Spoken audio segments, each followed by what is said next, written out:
Hello dear students, हम पढ़ रहे हैं एनसीईआरटी फिज़िक्स क्लास 12th का चैप्टर न्यूक्लियर फिज़िक्स। और लास्ट लेक्चर तक हमने देखा था रदरफोर्ड सोडी के नियम के बारे में। और आज मैं बात करूंगा कि जो मेरे अल्फ़ा बीटा गामा, जो ये तीन तरह की मेरी विकिरणें हैं, इनका उत्सर्जन किस प्रकार से होता है। तो देखिए, जो अल्फ़ा कण है उसमें मैं एक एग्ज़ाम्पल ले रहा हूँ किसका 2He4 का, यानी कि जो हीलियम है वो मेरा एक अल्फ़ा कण है। तो जो कोई नाभिक है उससे अल्फ़ा कणों का उत्सर्जन किस प्रकार होगा। देखिए, यदि मेरा नाभिक है ZX से कोई नाभिक है और यदि इससे अल्फ़ा कणों का उत्सर्जन हो रहा है तो इसमें क्या चेंज आता है कि जो इसका परमाणु क्रमांक है यानी कि Z, ये तो 2 से कम हो जाता है और जो इसका परमाणु भार है वो 4 से कम हो जाता है, यानी कि Z-2 किया और E-4 किया। और हमें जो अल्फ़ा कण क्या होता है प्राप्त होता है, ऊर्जा मुक्त होती है। यानी कि ये 2He4 मेरा क्या है, ये अल्फ़ा कण है। अब देखिए इसमें क्या होगा कि एक तरफ तो मेरा होगा कोई भी नाभिक है तो उसमें एक साइड मेरा जो बाएं पक्ष है वहाँ होगा पेरेंट न्यूक्लियाई होगा, यानी कि ये मेरा पेरेंट न्यूक्लियाई है। और दाईं साइड मेरा है पुत्री न्यूक्लियाई, यानी कि इससे इसका निर्माण हो रहा है। तो जो मेरा पुत्री न्यूक्लियाई है इसमें Z 2 से कम हो जाएगा और जो परमाणु भार है वो 4 से कम हो जाएगा। तो देखिए, हम एग्ज़ाम्पल ले लेते हैं एक।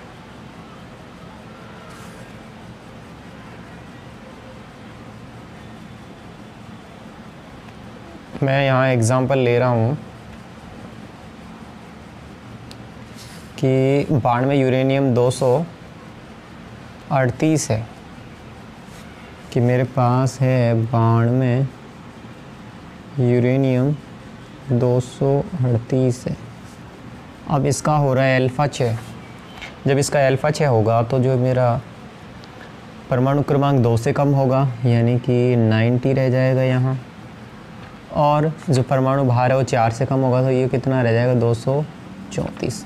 तो देखिए 90 किस तत्व का परमाणु क्रमांक होता है, 90 होता है मेरा थोरियम, प्लस जो मेरा अल्फ़ा कण उत्सर्जित होगा यानी कि 2He4, ये मेरा अल्फ़ा कण उत्सर्जित होगा। और साथ में क्या होगी, ऊर्जा मुक्त होगी, यानी कि ऊर्जा Q। अब देखिए, जो अल्फ़ा 6 है ये उन्हीं नाभिकों में होता है जिनका द्रव्यमान 210 से क्या होता है, अधिक होता है। ये एक स्पेशल केस है कि जो अल्फ़ा 6 उन्हीं नाभिकों में होता है जिनके लिए ए का मान 210 से क्या होता है, अधिक होता है। और ऐसा क्यों होता है कि जो मेरे भारी नाभिक होते हैं उसमें प्रोटॉन के मध्य जो कूलाम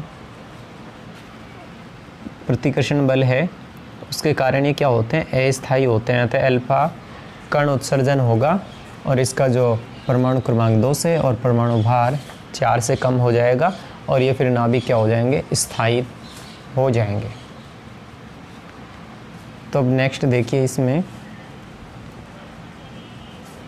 कि देखिए अल्फ़ा कण क्या होते हैं। यहाँ से आप देख पा रहे हैं कि अल्फ़ा कण होते हैं मेरे हीलियम के कण होते हैं। और हमने एक टेबल बनाई थी, उसमें देखा था कि इनकी आयनन क्षमता अधिक होती है और जब इसे विलेमाइट चूर्ण पर आपतित करते हैं तो ये क्या करते हैं, प्रतिदीप्ति या चमक उत्पन्न करते हैं। अब देखिए, हमें पता है कि जो अल्फ़ा 6 हो रहा है तो उसमें तो एक तो मेरा है मूल नाभिक है और एक मेरा उत्पाद नाभिक है। तो जो उत्पाद नाभिक है यानी कि जो दाएं साइड वाला, उस नाभिक की जो कुल द्रव्यमान ऊर्जा है वो मेरे मूल नाभिक से क्या होनी चाहिए, कम होनी चाहिए। तो देखिए इसी को मैंने मान लिया कि अल्फा कण उत्सर्जन की प्रक्रिया में क्या हो रही है, द्रव्यमान क्षति हो रही है। तभी होगा जब द्रव्यमान क्षति होगी तथा ऊर्जा उत्पन्न होगी। तो इस प्रक्रिया में जो मुक्त ऊर्जा है उसको हम कहते हैं विघटन ऊर्जा। तो देखिए इसको हम रिलेशन एक ये दे देते हैं, Q equal to mx minus M Y minus M alpha. यानी कि जो मेरा पेरेंट न्यूक्लियाई है, देखिए यहाँ मैं एक बार बता देता हूँ कि ये देखो मेरा ये पेरेंट न्यूक्लियाई है, 92 यूरेनियम 238, ये मेरा पेरेंट न्यूक्लियाई है, इसका द्रव्यमान। फिर एक मेरा पुत्री नाभिक है जैसे कि वाई है, और ये मेरी क्या हो रही है, ऊर्जा मुक्त हो रही है, और ये है मेरा अल्फा कण। तो जो Q किसके बराबर होगा, Q बराबर होगा mx minus M Y minus M alpha और इंटू सी स्क्वायर। ऊर्जा क्या होती है, E equal to M C square होती है, यहाँ मैं व्यक्त कर रहा हूँ Q से, तो Q equal to M X minus M Y minus M alpha into C square. यानी कि जो विघटन ऊर्जा है वो निकाय में बंधन ऊर्जा में कमी को प्रदर्शित करती है। अब देखिए यहाँ से जो अल्फा कणों की ऊर्जा का मान आता है वो लगभग आता है 4 मेगा इलेक्ट्रॉन वोल्ट से 9 मेगा इलेक्ट्रॉन वोल्ट। अब देखिए यहाँ एक छोटा सा रिलेशन बन जाता है कि जो अल्फा कणों की जो परास है उसमें जो ऊर्जा होती है उसमें क्या संबंध होता है। तो इसकी हम जो परास है उसको मैं R से व्यक्त कर देता हूँ। तो R प्रोपोर्शनल टू e की पावर 3/2 होता है। और जब मैं इस समानुपाती का चिन्ह हटाता हूँ तो एक स्थिरांक आता है जिसका मान आता है 0.138। तो R इक्वल टू आ गया मेरा 0.138 e की पावर 3/2। तो ये भी एक इम्पोर्टेंट रिलेशन है। अब देखिए क्या होगा कि जब ऊर्जा अधिक होगी तो अल्फा कणों की परास भी अधिक होगी, क्योंकि दोनों में समानुपाती का रिलेशन है। अगर ऐसा है तो यदि लैम्डा का मान, यहाँ से देखिए कि जो मेरा क्षयांक लैम्डा है उसका मान भी क्या होगा, अधिक होगा। और जब मेरा लैम्डा ही अधिक है तो मेरी परास आर भी क्या होगी, अधिक होगी। यानी कि लॉग लैम्डा बराबर हो गया मेरा a plus B log R, जहाँ a और b मेरे क्या हैं, नियतांक हैं। तो यहाँ से मैं लिख सकता हूँ लॉग लैम्डा इक्वल टू, क्योंकि r क्या है, r प्रोपोर्शनल टू a की पावर 3/2, यही आ रहा है रिलेशन हमारे पास। तो r की जगह मैंने e लिख दिया, यानी कि log lambda equal to a plus B log e। और इसको हम बोलते हैं गाइगर नटल का नियम। ये 1 नंबर में क्वेश्चन बन जाता है कि अल्फा 6 में गाइगर नटल का नियम क्या होता है। तो ये आप ड्राइव कर सकते हैं। अब और देखिए कि जो विघटन ऊर्जा है उसको भी हम परिभाषित कर सकते हैं कि जो प्रारंभिक द्रव्यमान ऊर्जा है और जो 6 उत्पादों की कुल द्रव्यमान ऊर्जा है उसका अंदर क्या कहलाता है, विघटन ऊर्जा। और विघटन ऊर्जा क्या बताती है, किसी निकाय में जो बंधन ऊर्जा में कमी है उसको हम विघटन ऊर्जा से व्यक्त करते हैं। नेक्स्ट देख लीजिए कि जो क्षयांक है और लॉग लैम्डा है उसके बीच में हम ग्राफ खींच सकते हैं। तो देखिए हमारे पास कैसा ग्राफ आता है, एक सीधी सरल रेखा में ग्राफ आता है। और जो हमारे पास यूरेनियम है, एक्टिनियम है और थोरियम है, उनकी 3 श्रेणियाँ प्राप्त होती हैं। ये भी एक छोटा क्वेश्चन बन जाता है। अब नेक्स्ट देखिए कि जो अल्फा कण है उसकी गतिज ऊर्जा क्या होती है, वो होती है कि जो इसका परमाणु भार है उसमें से 4 घटा दें और इसके परमाणु भाग में डिवाइड कर दो इसको और Q से इसका मल्टीपल कर दें। तो ये मेरे पास क्या आ जाती है, इसकी गतिज ऊर्जा आ जाती है। और जो के अल्फ़ा का मान है क्यू से क्या होता है, थोड़ा कम होता है। अब देखिए नेक्स्ट,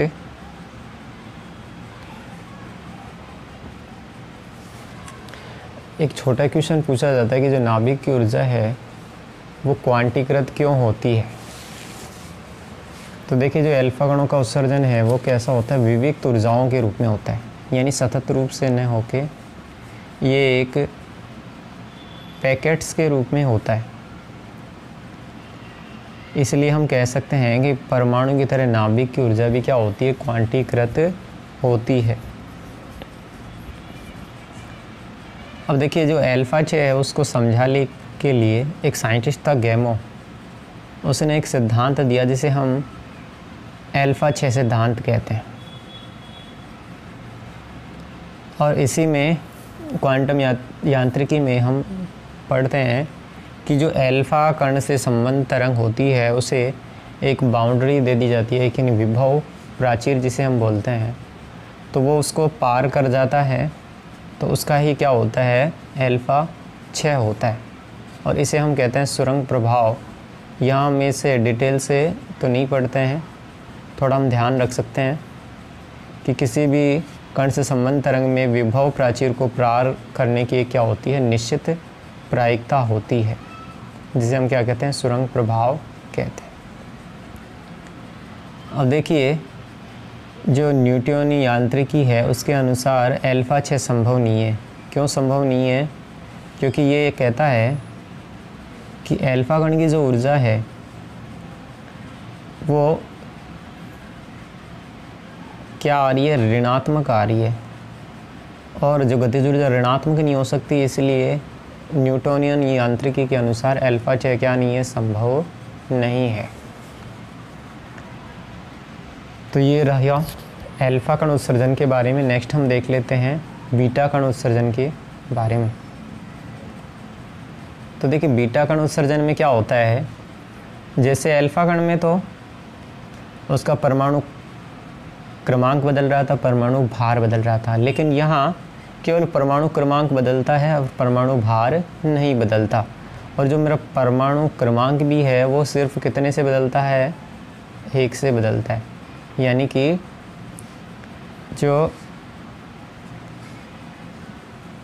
ये जो मेरा परमाणु क्रमांक है ये 1 से बदल रहा है। यानी कि ये देखिए ये मेरा तत्व है ZX और इसमें से 1 कम हो गया और A मेरा वैसे की वैसे है, और एक ये जो कण उत्सर्जित हो रहा है +1 E0, जिसे हम बोल रहे हैं बीटा प्लस यानी पॉजिट्रॉन, और ZX ये हो रहा है Z+1, यानी कि परमाणु क्रमांक बदल रहा है कि या तो परमाणु क्रमांक इसका घट सकता है या फिर परमाणु क्रमांक इसका बढ़ सकता है। तो इसी के हिसाब से हम इसे संतुलित कर लेते हैं यहाँ -1 E0, जिसे हम कह रहे हैं इलेक्ट्रॉन। अब देखिए एक एग्जाम्पल से देखते हैं।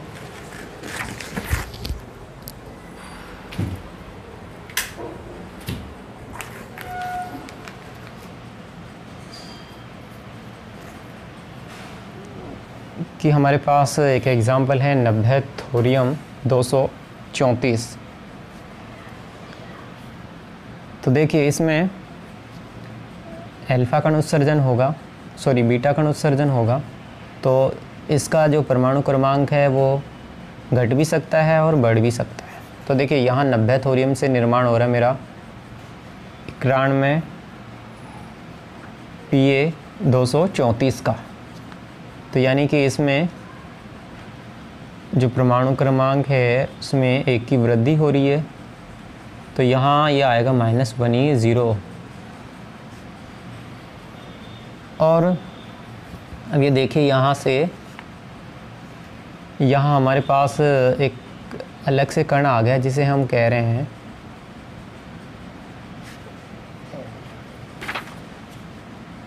न्यूट्रिनो। यानी कि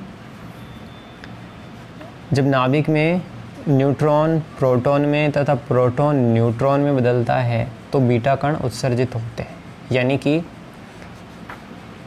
अगर मेरा जो न्यूट्रॉन है वो बदल रहा है प्रोटॉन में, जैसे कि न्यूट्रॉन 0n1 ये बदल रहा है प्रोटॉन में, तो मेरे पास इलेक्ट्रॉन मुक्त होगा और ये संतुलित हो जाएगी। ऐसे ही प्रोटॉन यदि न्यूट्रॉन में बदल रहा है तो मेरे पास संतुलन के लिए चाहिएगा +1 E 0, जिसे हम कह रहे हैं पॉजिट्रॉन। अब देखिए कि जो प्रोटॉन का न्यूट्रॉन में रूपांतरण है वो कहाँ होगा, नाभिक के अंदर होगा, जबकि न्यूट्रॉन का प्रोटॉन में जो रूपांतरण है वो मुक्त अवस्था में क्या नहीं है, संभव नहीं है। अब देखिए कि जो ये रूपांतरण होते हैं इसमें जो बीटा कणों की ऊर्जा होती है वो क्या होती है, अलग अलग होती है, यानी कि इसमें ऊर्जा संरक्षण के नियमों का पालन नहीं होता। कि हमने देखा जो अल्फा 6 था उसमें ऊर्जा संरक्षण के नियमों का पालन हो रहा था और आवेश संरक्षण के नियम का भी पालन हो रहा था, लेकिन यहाँ देखिए कि यहाँ जो विराम द्रव्यमान शून्य होने के बावजूद भी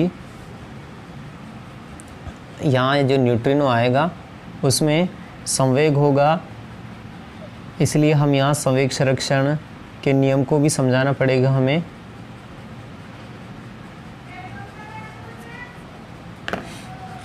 तो यहाँ देखिए मेरे पास 2 कण आगे, बीटा प्लस कण और बीटा माइनस कण, जिनका कोणीय संवेग है 12 h/2 पाई इसके बराबर है। अब जो न्यूट्रॉन और प्रोटॉन के जो चक्रण होते हैं वो क्या होते हैं, बराबर होते हैं, अतः अभिक्रिया के बाद कोणीय संवेग क्या हो जाएगा,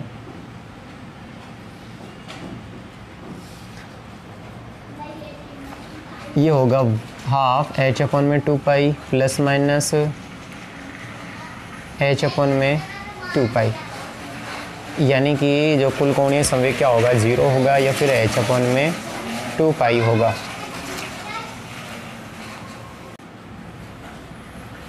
तो देखिए इसका समाधान किया पाउली ने, और पाउली ने क्या कहा कि बीटा कणों के साथ एक अन्य कण उत्सर्जित होता है जिसे हम कहते हैं न्यूट्रिनो। देखिए ये है हमारा न्यूट्रिनो, और जो इसका प्रतिकण होता है उसे हम कहते हैं एंटी न्यूट्रिनो। और ये जो दोनों कण होते हैं इनके चक्रण क्या होते हैं, परस्पर विपरीत होते हैं, और इनका विराम द्रव्यमान क्या होता है, शून्य होता है। लेकिन यहाँ देखिए इसका विराम द्रव्यमान शून्य होने के बावजूद भी जो न्यूट्रिनो होता है उसमें क्या होता है, संवेग होता है, इसलिए हमें संवेग संरक्षण के सिद्धांत को भी यहाँ से समझा सकते हैं। अब जो न्यूट्रिनो है मेरे पास और जो इलेक्ट्रॉन है उनके जो संवेगों का योग है, जो मेरा प्रतिक्षिप्त नाभिक है उसके संवेग के परिमाण के बराबर और इसके विपरीत दिशा में होता है। और इनका जो प्रचक्रण हमने माना था 12 h/2 पाई। तो देखिए नेक्स्ट, यानी कि जो मेरा प्रोटॉन से न्यूट्रॉन में रूपांतरण हो रहा था उसमें हमें ये दोनों कणों को ऐड करना होगा, यानी कि 0n1 से 1p1 बन रहा था, तो इसमें एंटी न्यूट्रिनो हमने ऐड कर दिया, और प्रोटॉन से न्यूट्रॉन बन रहा है तो उसमें हमने न्यूट्रिनो को ऐड कर दिया। तो अब देखिए कोणीय संवेग संरक्षण और ऊर्जा संरक्षण दोनों नियमों का यहाँ पालन हो रहा है।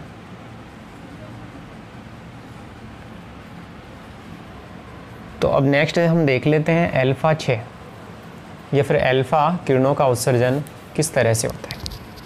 देखिए जो अल्फा 6 है उसमें क्या होता है कि कोई नाभिक है, वो अस्तित्व में कब रहेगा, जब इसकी ऊर्जा जो मूल अवस्था से क्या होगी, अधिक होगी।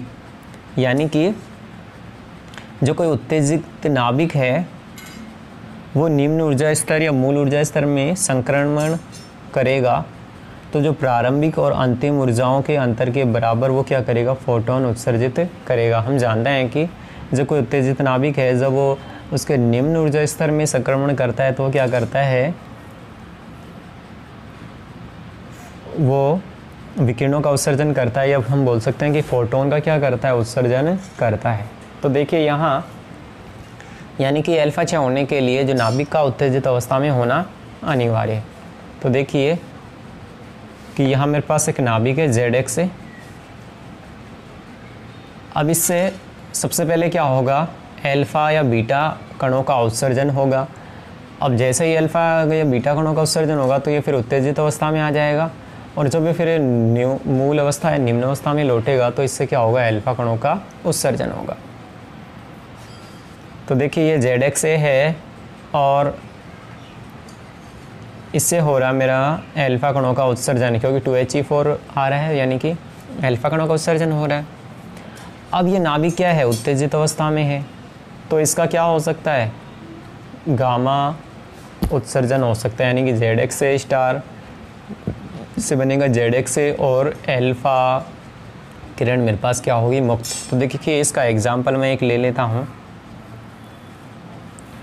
और देखिए जो अल्फ़ा 6 होता है इसमें जो द्रव्यमान संख्या है, कि जो द्रव्यमान संख्या है मेरी,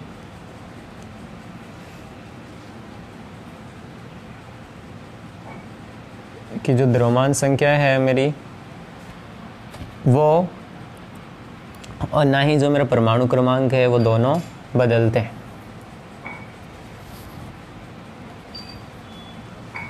तो देखिए यहाँ मेरा एक एग्जाम्पल है 88 रेडॉन 226। तो देखिए इसका अल्फ़ा कण उत्सर्जन हुआ, तो अल्फ़ा कण उत्सर्जन में परमाणु क्रमांक 2 से कम हुआ, और जो परमाणु भार है वो कितने से कम होता है, 4 से कम होता है। तो ये आया 86 रेडॉन 224 228, ये 222 होना चाहिए।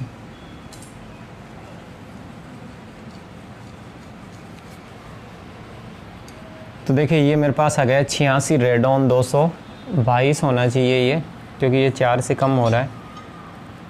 तो ये मेरे पास आ गया 86 रेडॉन 222, और जब इसका अल्फ़ा कण उत्सर्जन होगा तो ना ही तो इसका जो द्रव्यमान संख्या चेंज होगी और ना ही इसका परमाणु क्रमांक चेंज होगा, यानी कि जो एक तत्व है वो दूसरे तत्व में नहीं बदलता है, यानी कि इसमें जो सभी संरक्षण नियमों का क्या होता है, पालन होता है। अब देखिए जो ये अल्फ़ा कण उत्सर्जन है, इसमें अल्फ़ा किरणों का जो ऊर्जा स्पेक्ट्रम है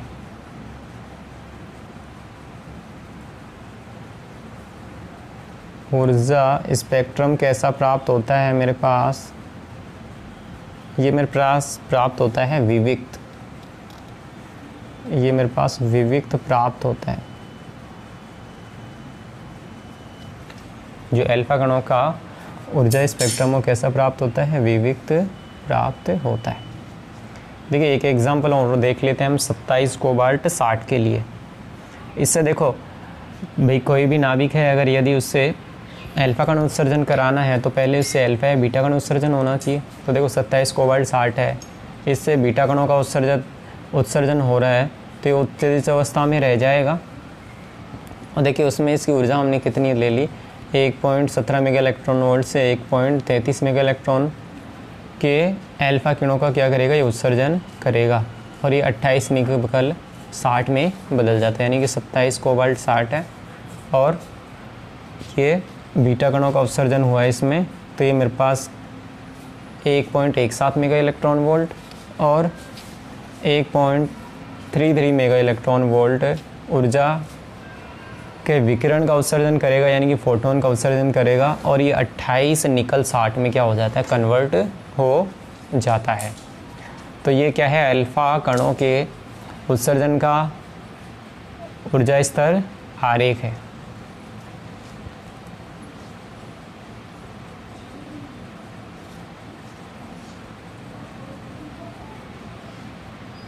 तो देखिए इसके लिए तो हम एक एग्ज़ाम्पल और आप ध्यान रख सकते हैं कि जो 12 मैग्नीशियम 27 है,